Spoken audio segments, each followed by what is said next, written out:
আমি তৃণমূল কংগ্রেসের জন্মলগ্ন থেকে ছিলাম। দল আমায় যখন যা দায়িত্ব দিয়েছিল আমি নিষ্ঠার সাথে পালন করার চেষ্টা করে গেছি। দল আমায় ন্যাশনাল স্পোক্সপারসন করেছিল। এমন বহু ঘটনা, যে ঘটনাকে কোনোভাবে সমর্থন করা যায় না, মন সায় দেয় না, সাধারণ মানুষ সমর্থন করতে পারে না, তা জেনেও শুধু দলের মুখপাত্র হিসাবে ইলেকট্রনিক বা প্রিন্ট মিডিয়ায় সেগুলোকে ডিফেন্ড করতে করতে গেছি।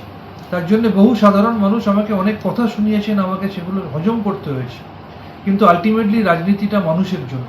সেই বাংলার মানুষ 2026 সালের 4 মে বিপুল ম্যান্ডেটের মধ্যে দিয়ে যখন বুঝিয়ে দিলেন যে চাকরি চুরি, আরজিকর কাণ্ড, অভয়াকাণ্ড সহ বিভিন্ন ক্ষেত্রে পাহাড় প্রমাণ দুর্নীতির বিরুদ্ধে তারা রায় দিয়েছে, তখন সেই মানুষের রায়কে মাথা পেতে নিয়ে হার স্বীকার করা উচিত।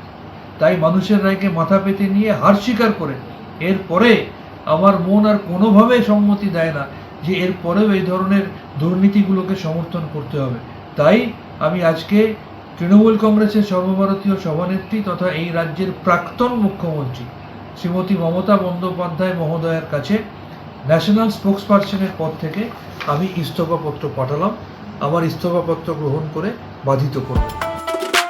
ফলো করুন সংবাদ প্রতিদিন ডিজিটাল।